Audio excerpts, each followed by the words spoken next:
Assalamualaikum warahmatullahi wabarakatuh. Alhamdulillah, nahmaduhu wa nasta'inuhu wa nastaghfiruh wa na'udzu billahi min shururi anfusina wa sayyiati a'malina. Man yahdihillahu fala mudilla lahu wa man yudlil fala hadiya lahu. Asyhadu an la ilaha illallah wahdahu la syarika lahu wa asyhadu anna nabiyyana Muhammadan abduhu wa rasuluh la rasula wa la nabiyya ba'dahu.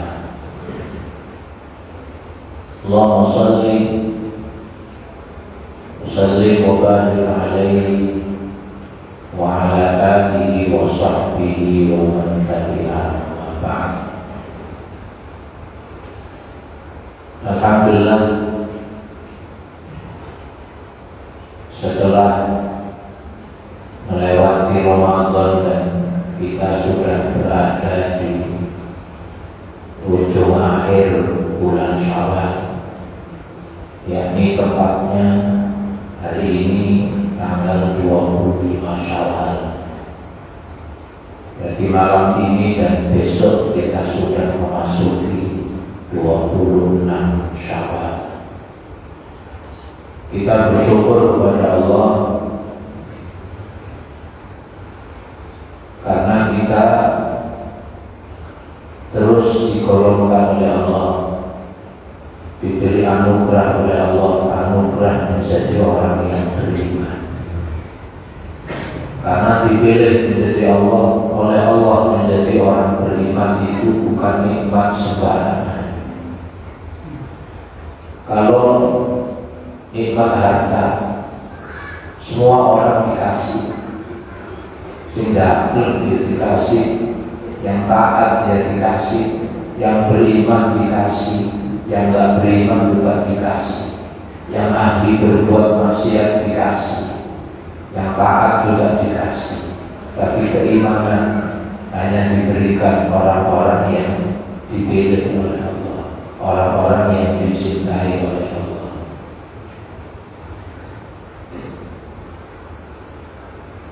Sempat rata-rata grafik keimanan ketakwaan kita di bulan suci Ramadan ini, kalau mau diteliti itu rata-rata keimanan dan ketakwaan di bulan Ramadan itu meningkat semua. Semangat memakmurkan masjid pun selama di bulan suci Ramadan itu hampir di mana-mana semangat semua. Sampai takbir itu rada kebingungan.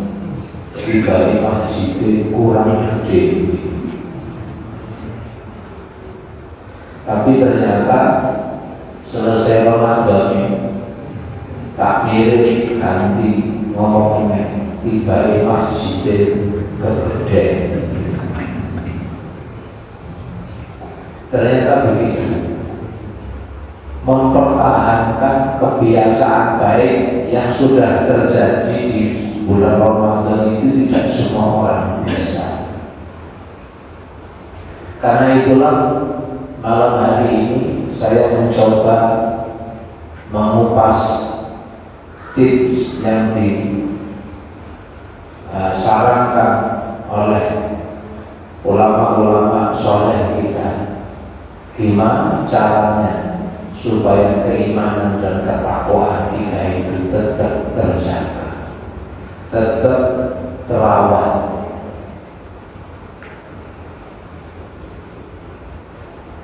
Karena kalau kita tidak mengetahui caranya, ya bisa jadi selesai Ramadan yang targetnya itu la'allakum tattaqun, bahwa puasa diwajibkan itu agar kalian menjadi hamba Allah yang bertakwa. Ternyata selepas Ramadan takwanya hilang. hilang itu bahasa Jawa lebaran, sehingga Idul Fitrinya jadinya lebaran. Rono kebiasaan baiknya lebaran, buyar.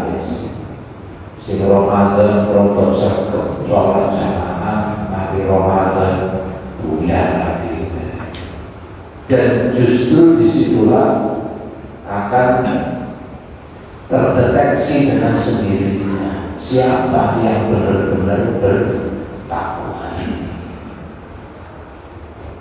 Maka rumus yang pertama supaya keimanan ketakwaan kita yang sudah grafiknya naik di bulan Ramadan itu tetap stabil, maka rumus pertamanya adalah al-muraqabah. Rumus pertama harus dihadirkan di dalam keyakinan diri kita bahwa kita itu dimanapun berada selalu dalam pengawasan Allah Subhanahu wa Ta'ala. Karena rata-rata orang itu sembrono. Jadi orang itu sembrono karena merasa tidak diawasi oleh Allah Subhanahu wa Ta'ala.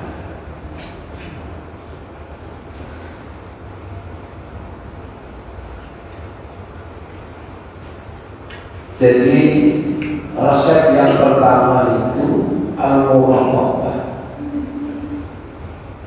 selalu merasa diawasi oleh Allah. Pernah terjadi di sebuah tempat, ini sering sering terjadi tidak aman. Kenapa tidak aman? Karena nggak ada pengawasan. Setelah di tempat yang nggak aman itu kemudian dibelikan CCTV oleh orang-orang yang ada di situ, lalu dibelikan CCTV dan juga ada tulisan besar bahwa kawasan ini diawasi CCTV. Itu tiba-tiba, jadi tiba-tiba saja yang semula rawan tiba-tiba jadi aman. Apa penyebabnya? Karena orang yang ada di lingkungan itu merasa diawasi. Jadi merasa diawasi. Maka untuk bisa terjaga keimanan ketakwaan itu, yang harus dihadirkan dalam diri kita semua adalah perasaan bahwa kita ini selalu diawasi. Allah berfirman di surat Al-Fajr ayat nomor 14, Inna rabbaka labil mirsad. Sesungguhnya Tuhanmu benar-benar mengawasi. Jadi sesungguhnya Tuhanmu benar-benar mengawasi. Dan perlu kita ketahui, kita itu gak bisa sembunyi dari pengawasan Allah Subhanahu wa Ta'ala. Jadi kita itu gak bisa sembunyi dari pengawasan Allah. Karena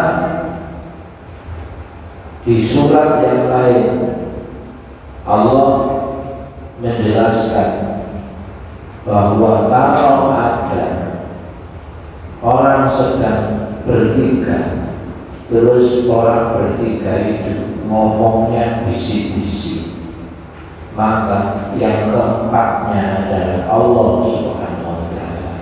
Di surat Al-Mujadilah ayat nomor 7 Allah berfirman, Alam tara anna Allah ya'lamu ma fis samawati wa ma fil ardh ma yakunu min najwa salasatin illa huwa rabi'uhum wa la khamsatin illa huwa sadisuhum wa la adna min dzalika wa la aktsara illa huwa ma'ahum aina ma kan. Tidakkah engkau perhatikan bahwa Allah itu mengetahui apa yang ada di langit dan apa yang ada di bumi. Tidak ada pembicaraan rahasia antara tiga orang, melainkan Dia Allah yang keempatnya, dan tidak 5 orang, melainkan Dia Allah yang keenamnya, dan tidak pula kurang dari itu atau lebih banyak dari itu, melainkan Dia pasti ada bersama mereka dimanapun mereka berada. Illa huwa ma'ahum aina ma kan. Bahwa kita itu tidak mungkin bisa menghindari atau bersembunyi dari pengawasan Allah. Pengawasan Allah itu mirip bayang-bayang. Sampai bisa usir bayang-bayang sampai. Jadi pengawasan Allah itu mirip bayang-bayang. Ini di depan saya ini ada bayang-bayang. Saya nggak bisa. Awakmu main roh aja. Bayang-bayang sampai biasa sih. Jadi kemana-mana itu dibuat bayang-bayang. Ini ada ini betul. Kemana-mana, nggak mungkin kita bisa melepaskan dari pengawasan Allah. Orang yang selalu menyadari diawasi oleh Allah itu insya Allah akan terus jadi orang baik. Sebab meskipun orang lain nggak tahu, tapi Allah Maha melihat. Ini rumus pertama. Berarti harus dihadirkan perasaan selalu merasa diawasi. Karena dengan merasa diawasi itu, maka akan terus terjaga diri kita itu.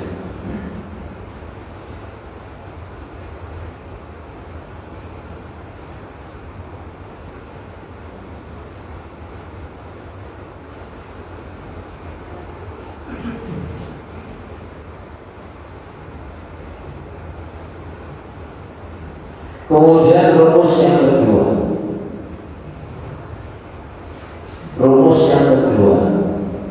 Setelah meyakini bahwa kita itu kemana-mana selalu diawasi oleh Allah, maka rumus yang kedua adalah al-mujahadah.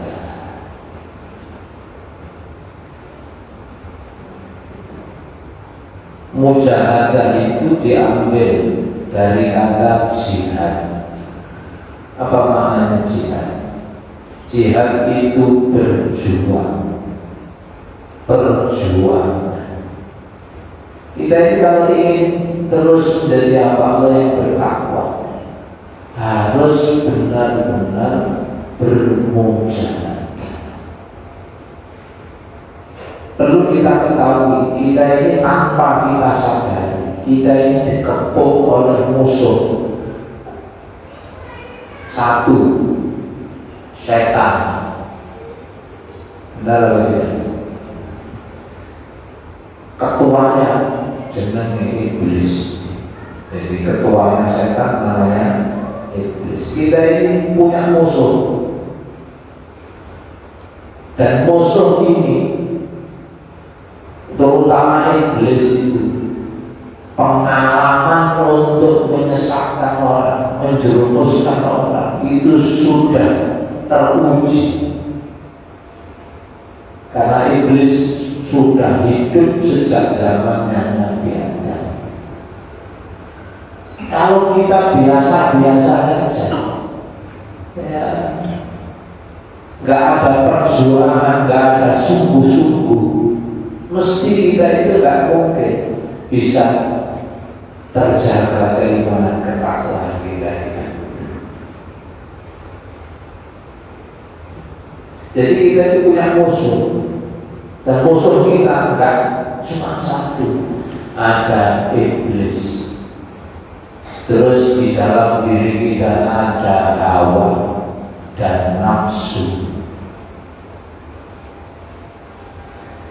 Tidak cukup itu, musuhnya keempat kita adalah kita itu diberi oleh Allah tabiat cinta dunia ke dunia.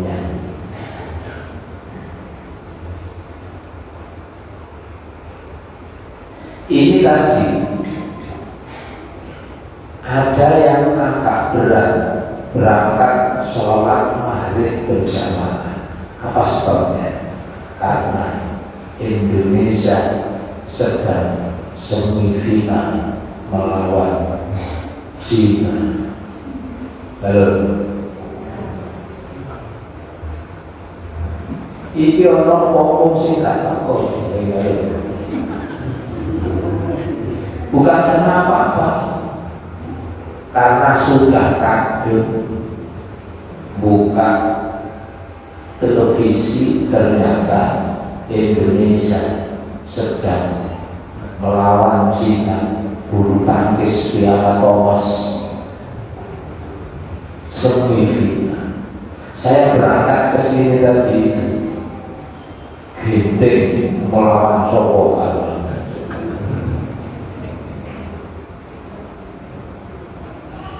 Akhirnya ini persoalan dunia ini. Pada sekarang itu, kalau kita tidak lihat sekarang, nanti bisa belum. Berita sekarang itu sangat cepat, tapi bisikannya iblis itu kuat. Ojo bodoh, ini penting. Apa yang kudu doakan Indonesia? Masa ini bal-balan ini salah tidur. Korea apa ini? Lawan Korea, bukan Korea, Uzbekistan kalah. Lalu perebutan juara ketiga melawan Irak kalah bisa. Ini yang apa masih penting. Akhirnya divisi orang usah budal sama. Ya apa masih buka berdino, halo, maghrib ibu berdino.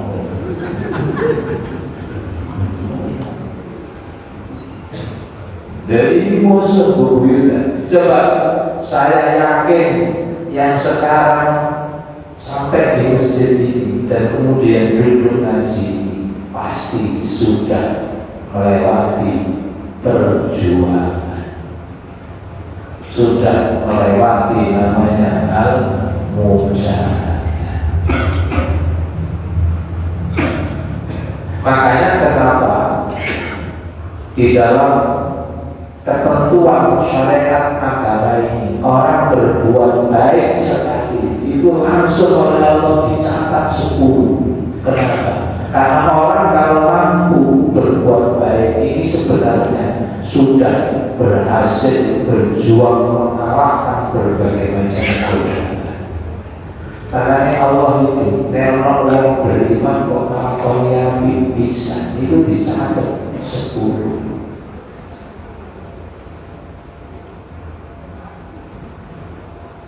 Saya itu pernah pas ngaji subuh, waktu itu sedang ada final Piala Dunia sepak bola, ada final. Terus bilalah sampai 90 menit itu skornya seri. Akhirnya ada perpanjangan waktu ada ekstra waktu. Ternyata sampai ditambah itu masih skornya masih seri. Harus ditentukan pemenangnya itu lewat adu penalti. Katanya adu penalti azan subuh.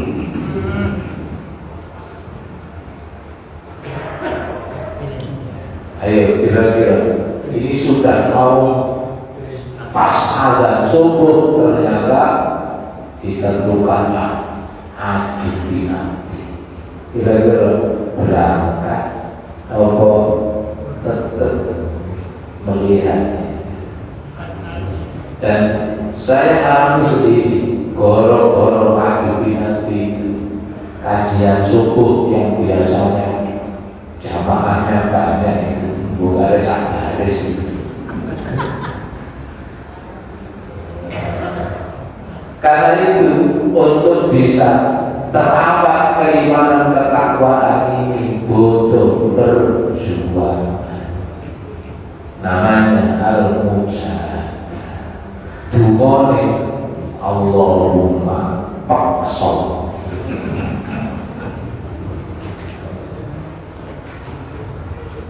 Jadi tidak mungkin keimanan kita stabil, tidak mungkin ketakwaan kita terjaga kalau kita tidak mau berjuang. Dan orang yang mau berjuang ini ditolong oleh Allah.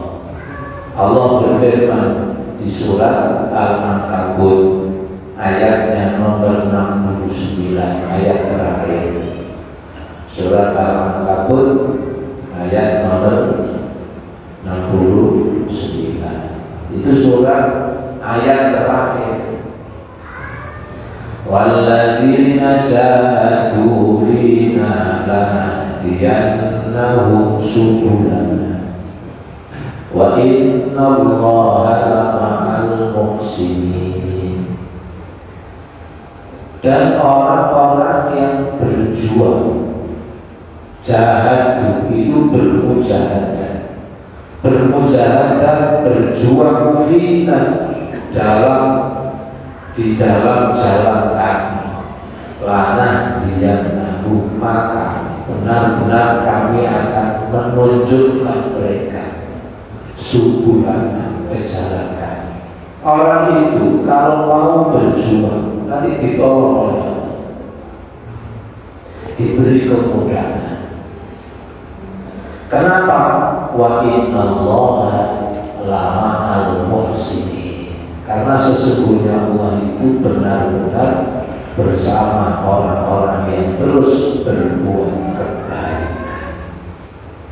Berarti kata kuncinya al-mujahadah.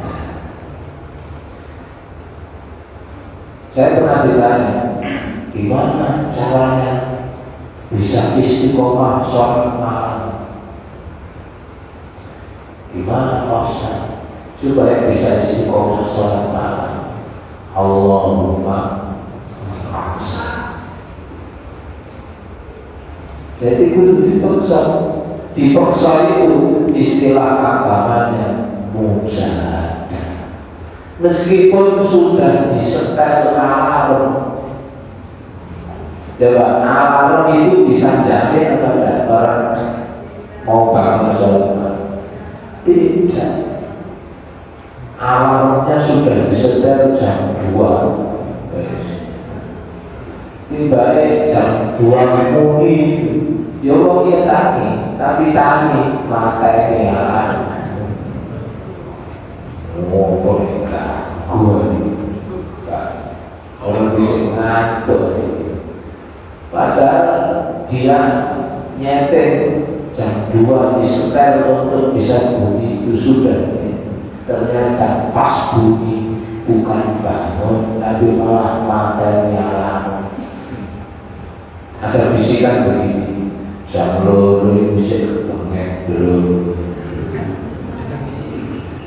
Saya ikut subuh ini jam 4 lebih, jam loro bisa kesuai. Kok jam 3 bisikannya itu begitu.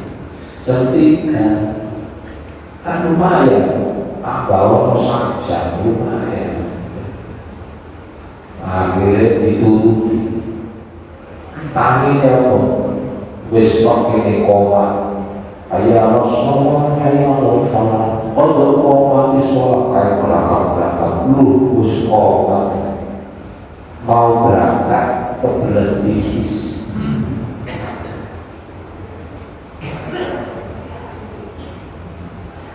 Mari pipis, botannya mulus. Ya udah, di kamar mandi tak selesai-selesai, baik buyar. Kenapa? Kok gagal? Sholat malamnya gagal, sholat jamaah subuhnya gagal, karena orang ini tidak mau berjuang. Duhone Allah paksa. Halo, Allah paksa. Nek belum paksa oleh Allah dibantu.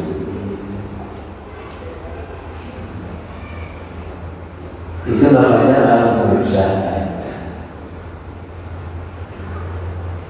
Kenapa harus berjuang? Perlu diketahui juga. Kenapa harus berjuang? Karena surga itu naik. Dalam nang swarga iku munggah. Betul atau tidak? Orang ndak nyemplung swarga. Ada ndak nyemplung swarga? Ada. Sing ono itu nyemplung neraka. Coba nek swarga munggah. Munggah orang nyemplung itu apa sih? Munggah. Karena itu butuh berjuang. Ngaji begini kalau mujahadah mulai padahal mulai ke apa-apa.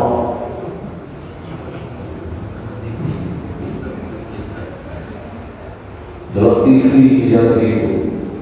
Boy mau kita kalau pernah enggak ada. Pernah, tak ada kalau maka rumus yang kedua adalah al-mujahid, berjuang. Rumus yang ketiga, gimana supaya iman dan ketakwaan kita itu terjaga? Rumus yang ketiga adalah al-mu'aqabah. Apa al-mu'aqabah itu? Ini diambil dari kata akibat. Akibat itu bahasa Quran.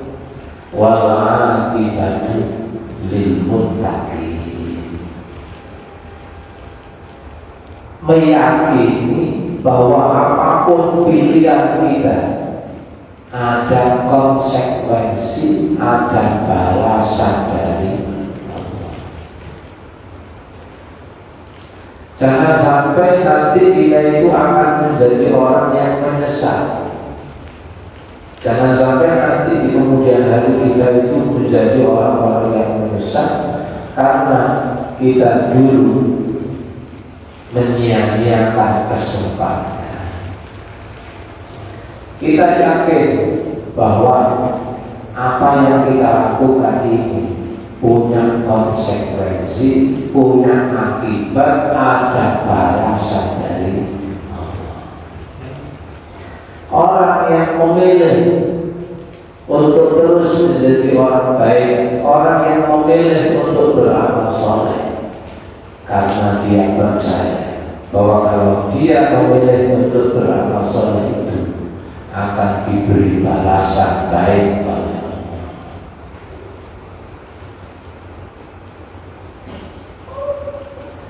Ngaji begini, majelis ilmu itu di beberapa hadis Nabi itu menyebutnya, salah satunya majelis ilmu itu disebut Riyadul Jannah. taman surga.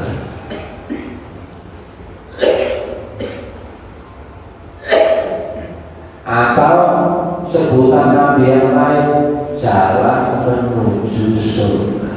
Di dalam hadis riwayat Muslim, man salaka tariqan yaltamisu fihi ilman sahalallahu tariqan ilal jannah. Siapa yang menempuh jalan di mana jalan itu isinya adalah mengkaji ilmu, Allah mudahkan, sahalallahu, Allah mudahkan jalan menuju surga.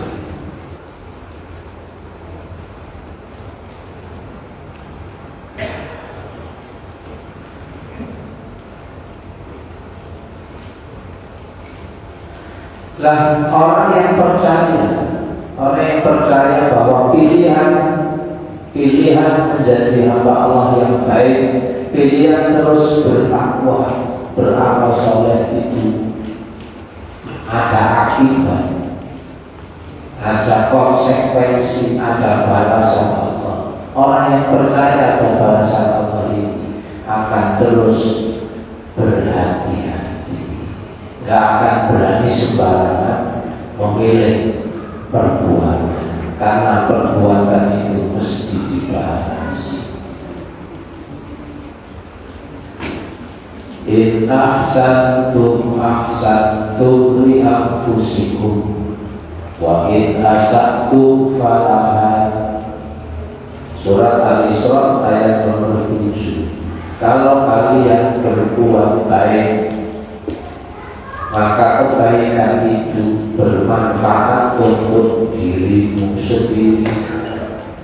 Jika kalian berbuat dosa, berbuat jelek, berbuat jahat, maka kejelekanmu itu akan mencelakakan dirimu sendiri.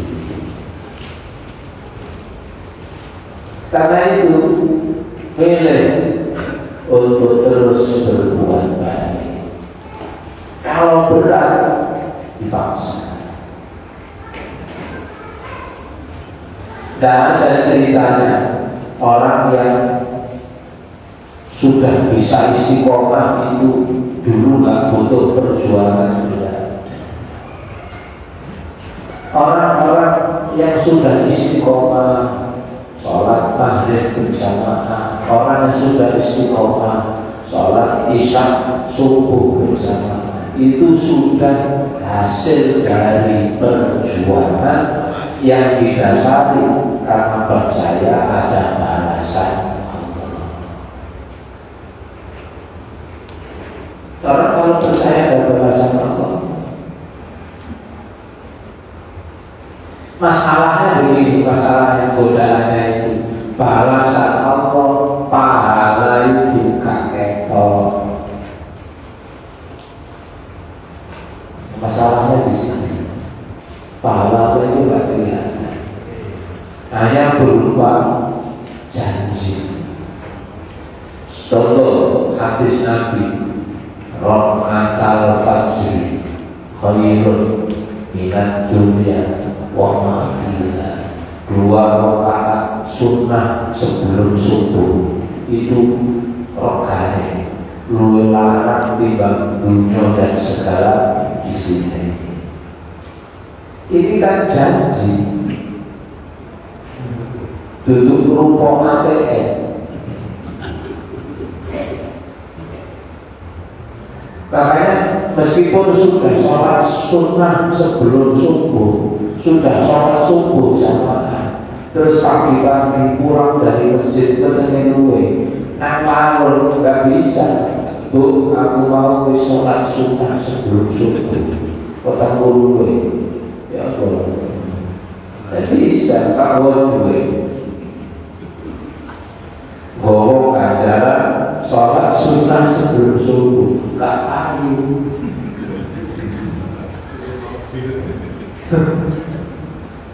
Loh, ini menurut hadis Rasulullah bahwa sholat sunnah sebelum subuh itu lebih berharga dari dunia dan segala isinya. itu nanti, bukan sekarang. Sampai gak mau duit ini aja tunggu. Sing paling bisa gitu, sholat rokok, mesti paling bisa ini sampai duit.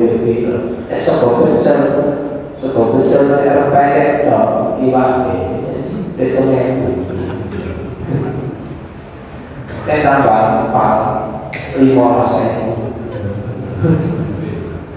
Tambahin SP, 20.000. Karena gak boleh 20.000. Soalnya ini. Masih sampai mau sholat subuh sama. Sholat subuh sama aku tak butuh sama aku. Butuh orang. Masalahnya di situ. Karena pahala dosa itu nggak kelihatan.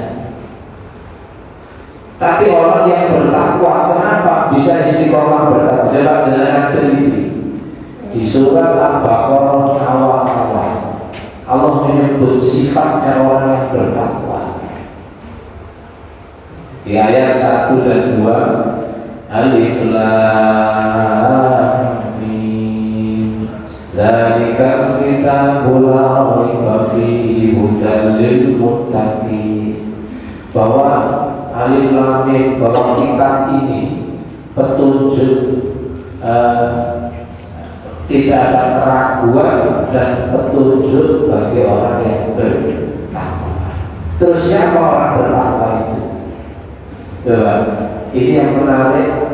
Orang bertakwa itu sifat pertama, alladzina yu'minuna bil-ghaib.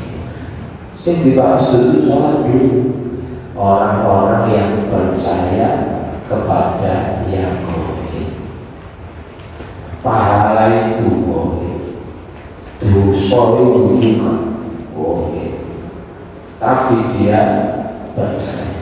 Orang yang percaya balasan Allah meskipun boleh, dia akan memilih untuk menjaga ketakwaan. Berarti rumus yang ketiga itu al-muhaqaqah, meyakini bahwa apapun pilihan hidupnya ini ada balasan dari Allah. Orang yang percaya ada balasan baik, insya Allah akan istiqomah baik, meskipun tidak diwujudkan sekarang. Bahasa saya begini, balasan kita yang baik-baik itu sementara digawak Allah. Kakek bisa digawak Allah. Lah orang itu kan digawak itu kalau itu kalau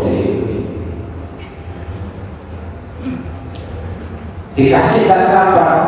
Nanti karena itu akhirat disebut yaumidin, hari pembalasan. Dunia itu hari beramal. Dunia itu bukan tempat balasan yang benar-benar. Dunia itu mazra'ah, ad-dunya mazra'atul akhirah. Dunia itu ladangnya akhirat. Sing kanadun yo arep-arepane. Itu rumus yang ketiga. Rumus yang keempat, supaya ketakwaan kita itu terjaga, al-muhasabah, harus selalu dievaluasi, harus selalu introspeksi diri, dikerayai lain. Biar wingi sempat sodako, rata-rata Ramadan itu medhi waras, apa meneh ngamukan dia waras Ramadan. Wong diri baik poso-poso, bisa murid-murid kok yang paling dia ngamuk.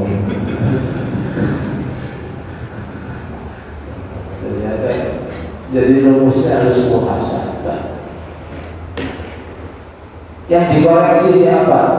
Yang dikoreksi dirinya sendiri.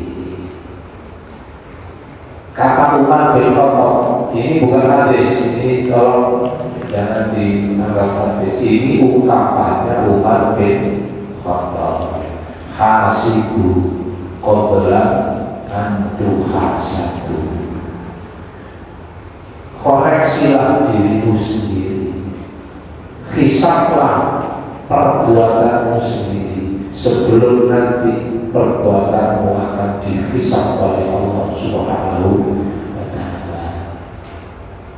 Kalau di ayat Quran, ya ayyuhalladzina amanu taqullah wal tanzur nafsun ma qaddamat lighad wattaqullaha innallaha khabirun bima ta'malun. Surat Al-Hasyr ayat nomor 18. Hai orang-orang yang beriman, bertakwalah kalian kepada Allah dan hendaklah setiap diri memperhatikan apa yang telah diperbuatnya. Untuk apa? Untuk hari esok, liwati untuk hari esok. Wattaqullah, dan bertakwalah kalian kepada Allah. Innallaha khabirun bima ta'malun. Sesungguhnya Allah Maha teliti terhadap apa yang kalian kerjakan. Ini perintah muhasabah. Evaluasi amal itu satu, sebelum beramal itu kudu dievaluasi. Misalnya sampai kata sholat jamaah itu kudu dikoreksi. Sampai berjamaah itu niate krono sopo. Wah aku suka kayak orang suka aku kayak takbir. Ada nggak yang begitu? Guru wakil bendahara masuk ke kawan masjid, akhirnya Ustaz masjid ngetok ketua wakil. Kira-kira yang seperti ini dapat pahala oleh ganjaran apa? Oleh ganjaran. Jadi harus dievaluasi sebelum berbuat, dievaluasi. Ketika berbuat juga dievaluasi. Lalu dievaluasi lagi kapan? Setelah berbuat. Karena evaluasi itu harus tiga-tiganya. Sebelum berbuat niatnya sudah benar. Ketika berbuat niatnya sudah benar. Setelah berbuat tidak tergoda. Ada orang yang sedekah itu semula ikhlas. Ada orang bersedekah nolong dulure, semua itu ikhlas. Semua itu ikhlas. Karena Allah, kalau kasihan karena Allah, tapi tiba-tiba terpengaruh oleh perilaku orang yang dibantu. Sing dibantu rodo balik. Akhirnya yang semula ikhlas itu jadi gak ikhlas, langsung celur sampai Kak Matur suku dan macam-macam. Akhirnya diukit-ukit. Kalau sudah diukit-ukit, apa yang terjadi? Pahala ini hilang. Disinilah perlunya terus al-muhasabah. Jadi kita hati-hati. Jangan sampai pahala yang sudah mau dipanen itu gak situ. Itu tak terus untuk merawat ketakwaan. Satu apa tadi? Jadi apa? Al-muraqabah, merasa diawasi. Yang kedua, al-mujahadah, perjuangan. Dua apa? Allahumma paksa. Yang ketiga, al-mu'aqqah, meyakini bahwa apapun perbuatannya dibalas oleh Allah. Yang keempat, al-muhasabah, introspeksi diri, evaluasi diri. Jangan pinter evaluasi orang. Saya ngusung orang lain dijelek-jelekkan terus. Hanya mungkin gara-gara ada satu pendapat yang berbeda, langsung di framing bahwa dia sesat, dia ini. Dia lupa surat Al-Hujurat, la yaskhar qaumun min qaumin asa ayyakunu khairan minhum. Jangan pernah merendahkan kaum, apalagi kaum itu beriman. Bisa jadi kaum yang kau rendahkan itu lebih apik dibanding merendahkan itu. Halo, ini orang pedoman bergaul itu surat Al-Hujurat. Surat Al-Hujurat itu ada 9 pedoman bergaul. Kapan-kapan dibahas. Jadi bergaul bersama mukmin itu ada 9 patokan. Itu semua ada di surat Al-Hujurat. 9 patokan bergaul sesama orang beriman.